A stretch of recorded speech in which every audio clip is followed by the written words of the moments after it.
away, merely to be replaced by a far more iron. Our final guest is one quarter of the impossibly beautiful family musical group The Corrs, who dominated the charts in the 90s and beyond. She's back with her most personal musical offering to date. But before we take a look at that, let's have a look at The Corrs in action. Please welcome the beautifully named Andrea Corr.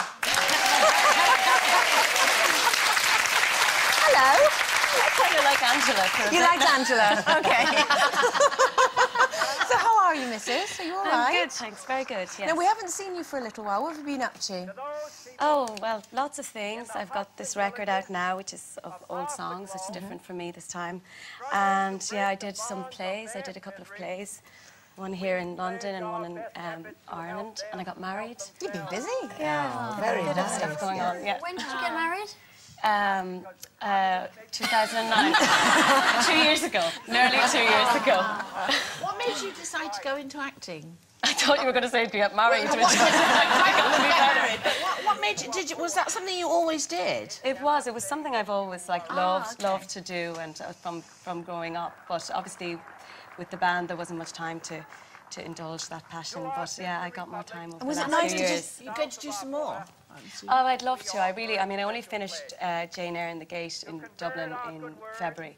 So, yeah. When did you do Dancing at Lunasa? That was about... That was before I got married, so that's 2009, I can say that. That's a brilliant play. Did you have acting lessons, or did you just kind of instinctively kind of find your way through it? Yeah, well, kind of. I was working with great people, I have to say, and I was kind of, once I got the part, I was flung in at the deep end, so I kind of had to step up to the plate somehow. We had a great director, Anna Macman, and it's the most incredible play, though. Brian Friel, he's a master. It's you always are discovering something in his work. So, I really loved it. Yeah. Now, since you performed with the Corrs as a group, you've had an album out in the interim, but this one's very different because it's not necessarily your own music. You're covering other people's. What made you decide to go in that direction? Well, it kind of was. It was actually the idea of the producers, really. He wanted to meet me after we had done this charity record. And, he was very complimentary about my voice and felt to him he hadn't heard it the way he'd like to hear it. So the idea of doing a record of kind of hidden gems, maybe not the most known of songs, but and first of all I was hesitant, thinking no, I always write the songs and that's part of it, but then I got kind of excited about it, going, music is unique in that you can revisit what you felt when you listened to a song, and I thought about that in relation to my own life and the songs that have been lifelines to me. And did you feel as well, because your solo album, it was critically very well received, but commercially perhaps didn't do as well as you'd hoped. Did that knock you back a wee bit? Confidence-wise, it must have been different to think, right, I'm going back in the studio, I'm doing another album. Maybe, I suppose I was a little disillusioned, but at the same time, I still felt, I think the success is in having made the record, and I wrote it, and I feel really happy with it. I wouldn't change a thing about it. So, I have no regrets, because really, if I didn't like where I am now, then I'd have regrets, but I like where I am now, so... And you've chosen a lot of the songs on this album, haven't you? Yeah, I've chosen them all, yes. All of them? Yeah. So, are you emotionally connected to any of them? Yeah, well, there's one in particular, I do Roy Orbison's Blue Bayou, but our parents were a band as well, and so my mother sang, and actually she sang for the first time when she was live and with an audience when she was pregnant with me. And so they made a recording one time of the songs that they did, and one of them was Blue Bayou. So it's very personal. It's actually really lovely to sing it now. She did, yeah.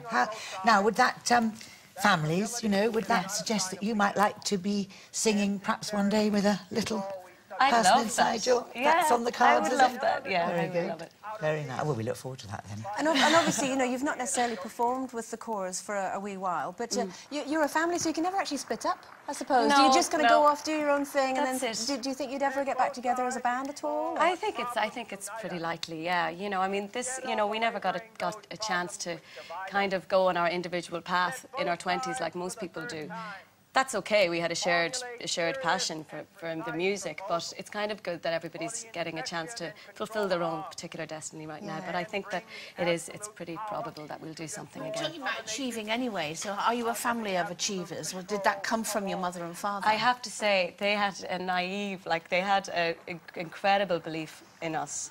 You know, our daddy used to always say every year, whatever, 1994, the Corrs will rule the world. 1995, the Corrs will rule the world. And I just kept going, yeah. So no, there was, I think instilling belief in your children is a very good thing. Now, you obviously, because I can remember back in, Saturday Kids TV, it was the beautiful Corrs. They used to take the name is like Corr, you know what I mean? They're gorgeous. Is it true that your lovely husband, who you've now been with since 2009, is it true that he said you weren't necessarily his type of girl? He thought you'd sit in the corner writing poetry about death? I know, he shocked me like that. Yeah, because he'd been friends with my brother, so there's quite a lot. We were in each other's company for years, and we still find events, and I go, God, you were there too, so wow. And I said, why didn't you talk to me? And he says, oh, I thought you were lovely, but I thought you were in the corner writing poetry about death. So that's nice. Yeah, it's lovely. That's right. Here's Andrea Corr. She's beautiful, but a little bit of a misery. Well, you're going to be performing for us in just a second, so we'll let you go over and get ready. But for now, it's Andrea Corr.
That's your baby, but here's my number.